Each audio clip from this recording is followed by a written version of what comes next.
Hello students, आज हम लोग एस ब्लॉक यूनिट के लेक्चर नंबर 10 में हैं और यहां सोडियम कार्बोनेट के प्रॉपर्टीज का, physical properties and chemical properties का स्टडी करेंगे और साथ ही साथ इनके महत्वपूर्ण उपयोग जानेंगे कि what are the important uses of sodium carbonate. So first we discussed about physical properties of sodium carbonate. भौतिक अवस्थाओं में जाएं तो इसका कलर व्हाइट है, सफेद रंग का पदार्थ है और फिजिकल स्टेट सॉलिड है, ठोस प्रावस्था में पाया जाता है। It's MP is near about 850 degree Celsius, गलनांक लगभग 850 डिग्री सेल्सियस होता है। सॉल्युबल इन वाटर, जल में सरलता पूर्वक विलय हो जाता है और विलय हो जाने पर यह Na2CO3.10H2O डेकाहाइड्रेट फॉर्म को रिप्रेजेंट करता है। तो यह है इसकी आर्द्र प्रावस्था है, यानी मॉइस्ट या वाटर मॉइस्ट एब्जॉर्ब करके यह डेकाहाइड्रेट में परिवर्तित हो जाता है। इसे अगर एरियोबिक रीजन में रखा जाए, यानी वायु के संपर्क में रखा जाए, तो अधिकांशतः इसके वाटर का पार्ट धीरे धीरे करके वायुमंडल में रिड्यूस हो जाता है और देन Na2CO3 प्राप्त होता है। तो इस प्रकार बचा हुआ जो Na2CO3 है इसे सोडा एस भी कहते हैं, जबकि इसकी यह प्रावस्था वॉशिंग सोडा या धामन सोडा कहलाती है। चलते हैं इसके केमिकल प्रॉपर्टीज की ओर और डिस्कस करेंगे सबसे पहले इसके बेसिक नेचर का।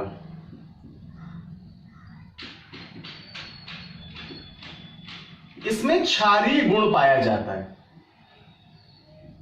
कैसे हम इसे प्रूव करें? So first we explain its steps, then going on chemical reactions. Sodium carbonate का एक्वस सॉल्यूशन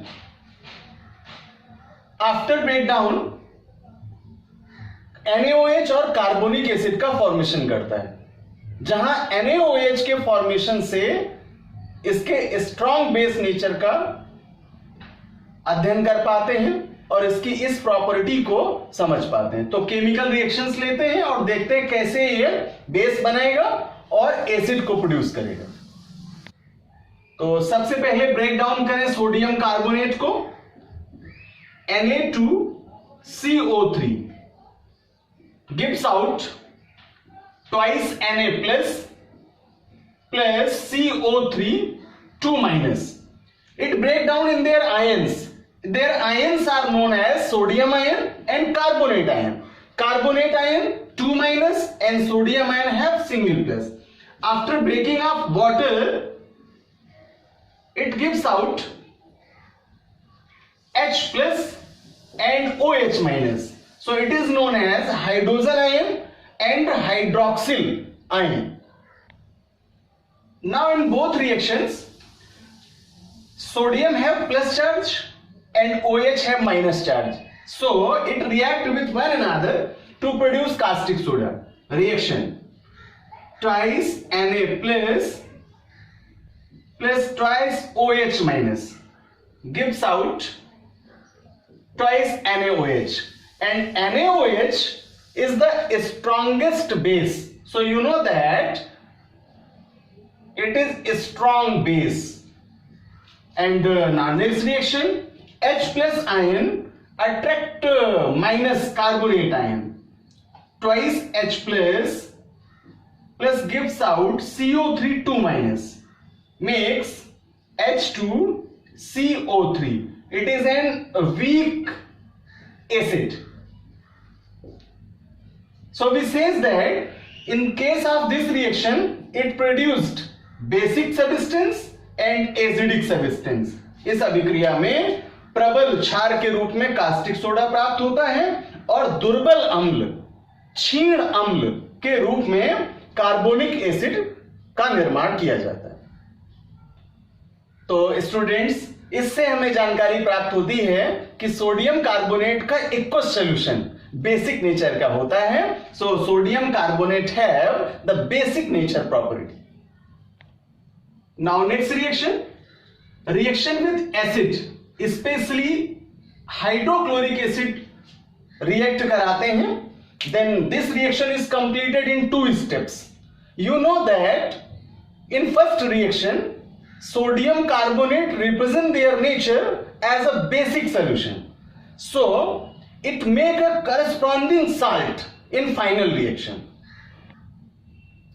यह क्षारीय प्रवृत्ति का होने के कारण अम्लों से क्रिया करता है और उनके संगत लवण का निर्माण करता है। यह क्रिया 2 पदों में पूर्ण होती है। आइए इसे रिएक्शन के माध्यम से समझते हैं कि किस अभिक्रिया में क्या भाग है जो एज ए प्रोडक्ट प्रोड्यूस होगा। चलते हैं पहली रिएक्शन की ओर। मेन रिएक्टेंट है आपका सोडियम कार्बोनेट Na2CO3 और रिएक्ट करा दे इसका एसिड से HCl से।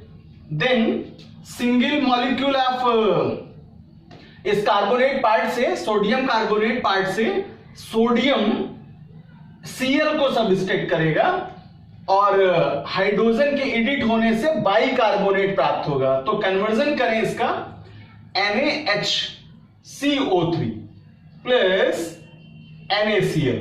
इन first step it makes sodium carbonate to sodium bicarbonate and reduce sodium chloride salt.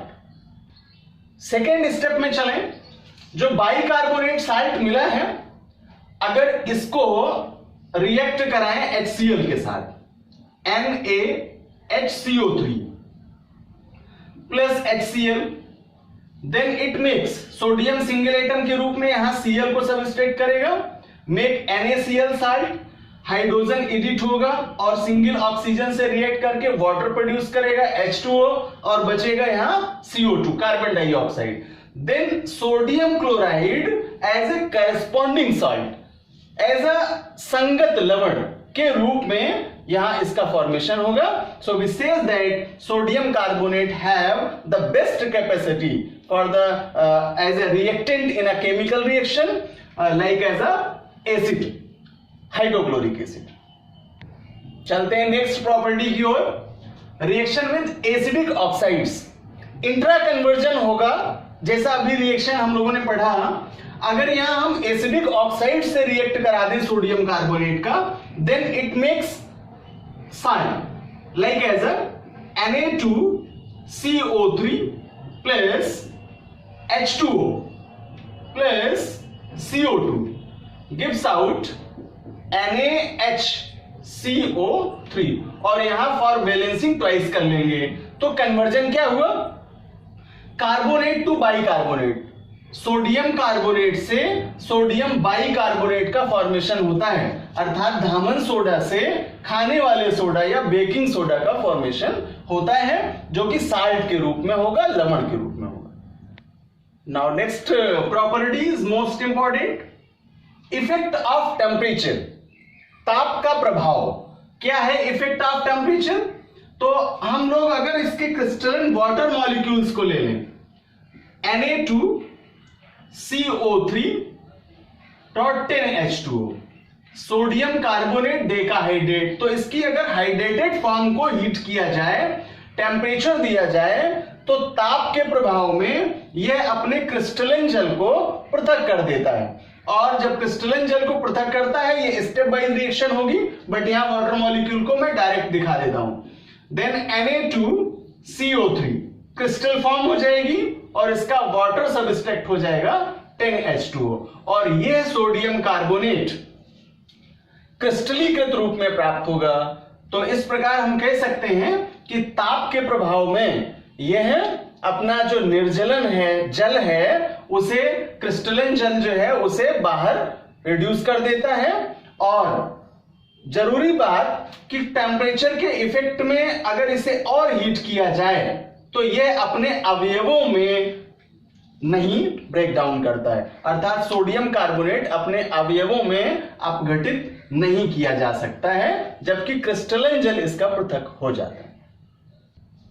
अगर इनके क्रिस्टल्स को और देर तक हीट किया जाए, अधिक गर्म किया जाए, तो ये पिघल तो जाएंगे, मेल्ट तो हो जाएंगे, लेकिन ये अपने अवयवों में अपघटित नहीं होंगे। Now next reaction is reaction with calcium hydroxide, most important reaction. Question से to you, what happen when sodium carbonate react with slaked lime? क्या होता है जब बुझे चूने से सोडियम कार्बोनेट की क्रिया कराते हैं? तो जब स्लेक्ड लाइम से रिएक्ट करेगा तो यह मेटेलिक कार्बोनेट को प्रोड्यूस करेगा, like as a PPT, precipitate के रूप में या अवक्षेप के रूप में इसे निर्मित करेगा। आइए रिएक्शन के माध्यम से समझते हैं। Na2CO3 रिएक्ट विथ CaOH का whole taken two, it is known as slaked lime. It react with sodium carbonate to form calcium carbonate, it interchange of their side, calcium carbonate metallic carbonate होगा और sodium का hydroxide produce होगा, then twice NaOH plus CaCO3 and it is in the precipitate. So we says that in this type of reaction sodium carbonate convert in their calcium carbonate PPT. Now next reaction with calcium chloride, sodium carbonate Na2CO3 react with calcium carbonate, produce calcium carbonate like as a first reaction and make sodium chloride side. इंट्राचेंज होगा, यहां से calcium का carbonate produce होगा जो कि calcium chloride से प्राप्त होगा और सोडियम कार्बोनेट से सोडियम क्लोराइड का फॉर्मेशन किया जाएगा। Then NaCl as a salt and calcium carbonate as a PPT। तो इस प्रकार यह धात्विक लवणों से क्रिया करके, साल्ट से रिएक्ट करके कैल्शियम कार्बोनेट को अवक्षेपित कर देता है, उसका प्रेसिपिटेट फॉर्मेशन करता है। सो प्रॉपर्टीज के बाद हम लोग सोडियम कार्बोनेट के उपयोग जानेंगे, कहां कहां किन किन क्षेत्रों में और किस रूप में सोडियम कार्बोनेट उपयोगी है। सो स्टार्ट करेंगे यूजेस का। First, as a laboratory reagent, प्रयोगशाला में अभिकर्मक के रूप में सोडियम कार्बोनेट का उपयोग किया जाता है। Second, for washing clothes and formation of soap, कपड़ों की धुलाई हेतु और साबुन निर्माण की प्रक्रिया के लिए यह आवश्यक रिएक्टेंट है या रिक्वायरमेंट के रूप में मुख्य पदार्थ। थर्ड, वाटर हार्डनेस को दूर करने के लिए हम लोगों ने हाइड्रोजन वाले यूनिट में वाटर की हार्डनेस को पढ़ा, परमानेंट और टेम्परेरी रूप में, स्थायी और अस्थायी रूप में। तो जल की कठोरता या वाटर हार्डनेस हटाने के लिए और वाटर को सॉफ्ट बनाने के लिए सोडियम कार्बोनेट उपयोगी है। Then fourth, formation of baking soda, जैसा कि हम लोगों ने कन्वर्जन में देखा कि sodium carbonate washing soda to baking soda bicarbonate का फॉर्मेशन करते हैं, effect of temperature in the reaction of their oxides. तो बेकिंग सोडा के फॉर्मेशन के लिए उपयोगी है। Now fifth point, industrial vapour, औद्योगिक रूप में यह ग्लास इंडस्ट्री में यानी कांच उद्योग में एंड पेपर इंडस्ट्री में मोस्ट इंपॉर्टेंट रिएक्टेंट है। And last point, it is most important for the formation of dyes, रंजकों यानी कलरिंग पिगमेंट्स का, जिन्हें हम रंजक कहते हैं, इनके फॉर्मेशन के लिए, इनके निर्माण के लिए सोडियम कार्बोनेट अत्यंत उपयोगी पदार्थ है।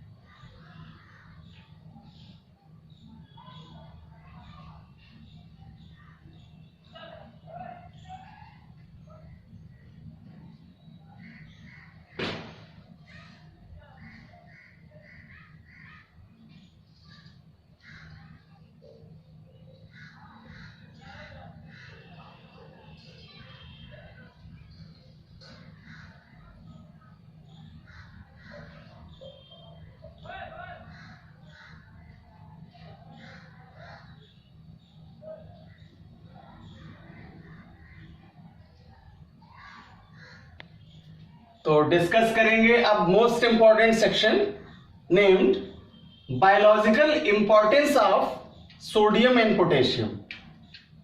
जैविक निकायों में पोटेशियम का और सोडियम का क्या इंपॉर्टेंस है, उस महत्व को डिस्कस करेंगे। और अच्छे क्वेश्चन के रूप में इसे एग्जाम में पूछा जाता है कि सोडियम और पोटेशियम के जैविक महत्व को समझाइए।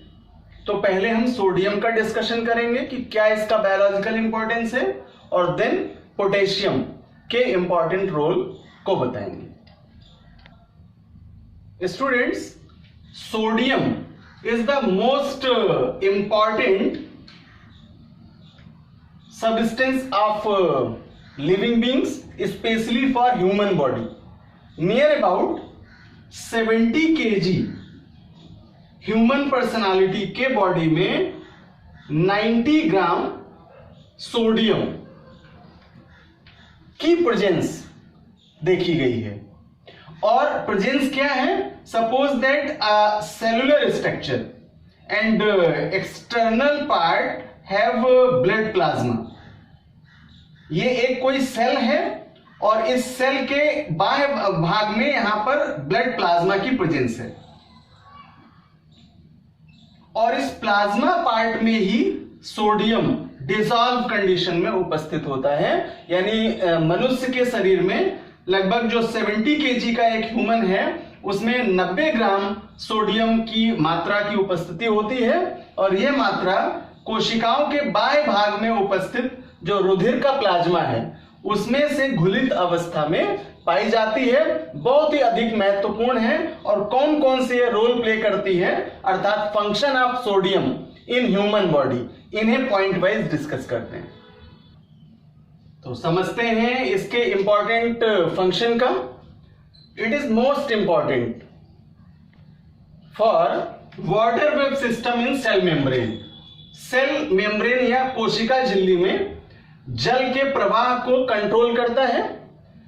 देन सेकेंड पॉइंट, सेल में सुगर्स एंड अमीनो एसिड्स का, शर्कराओं और अमीनो अम्लों के प्रवाह को भी कंट्रोल करता है। Third is most important points, neurons. In human body nerve cell are the largest cell present in apical part to typical part. तो इनके माध्यम से रिफ्लेक्ट एक्शन प्रोसेस को हम देख पाते हैं। सपोज दैट किसी गर्म वस्तु पर अगर हाथ रख दें तो हमारा हाथ जल जाता है। तो हाथ के जो न्यूरॉन्स हैं वे इस आवेग को, इस स्टिमुलेट के द्वारा की गई प्रोसेस को ब्रेन तक ले जाते हैं, और ब्रेन ऑर्डर करता है हाथ हटाने के लिए। ये क्या हुआ? रिफ्लेक्ट एक्शन हुआ, क्रिया की प्रतिक्रिया। ऐसे और बहुत सारे उदाहरण हैं। पैर में चलते हुए अगर कोई चुभ जाए कोई चीज तो हम झटके से पैर को उठा लेते हैं। क्या हुआ कि न्यूरॉन सेल के माध्यम से वे रिजर्वायर ब्रेन को पहुंचाया गया, जो कि ब्रेन ने ऑर्डर किया, जिससे पैर हमने उठा लिया।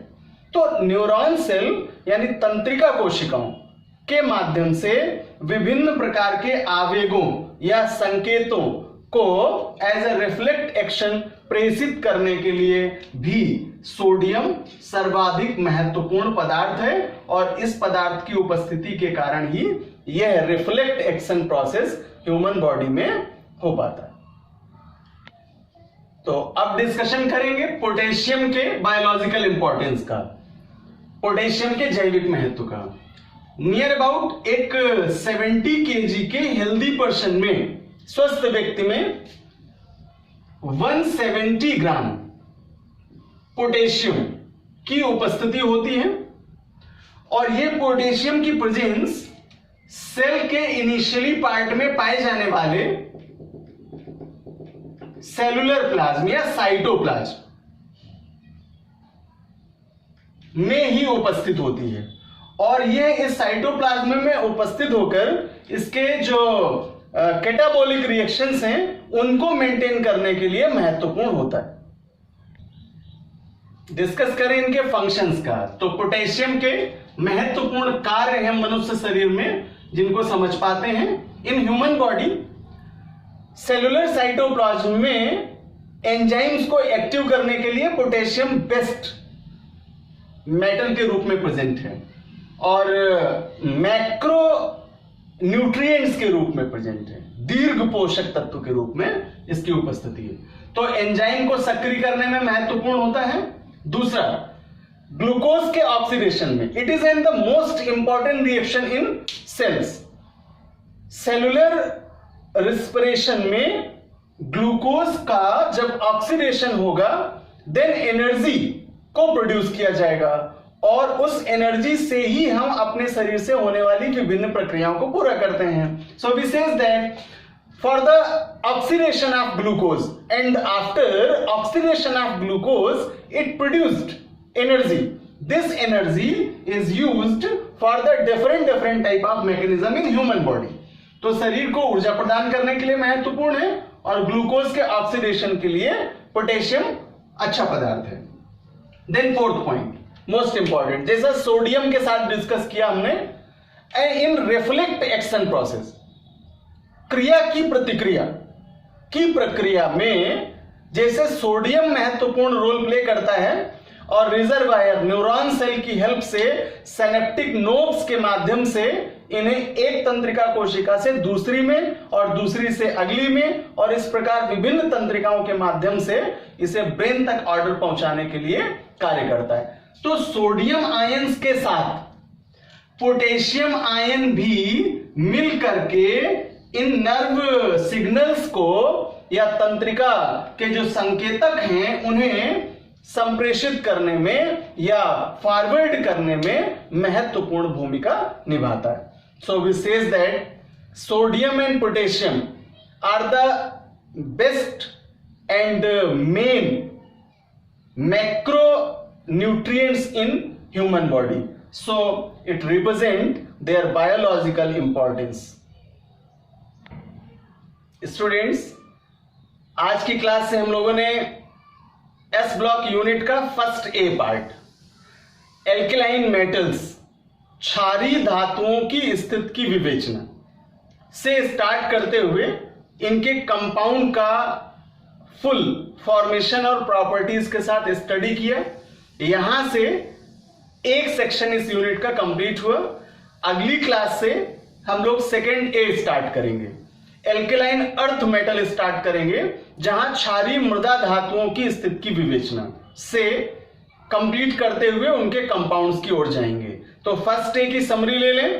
Position of first A group elements in periodic table by the basis of their electronic configuration. Then caustic soda produced from Nelson cell and Kastner-Kellner cell. Then its chemical and physical properties with uses. Second compound, sodium bicarbonate named baking soda, formation process with properties and chemical reaction and uses.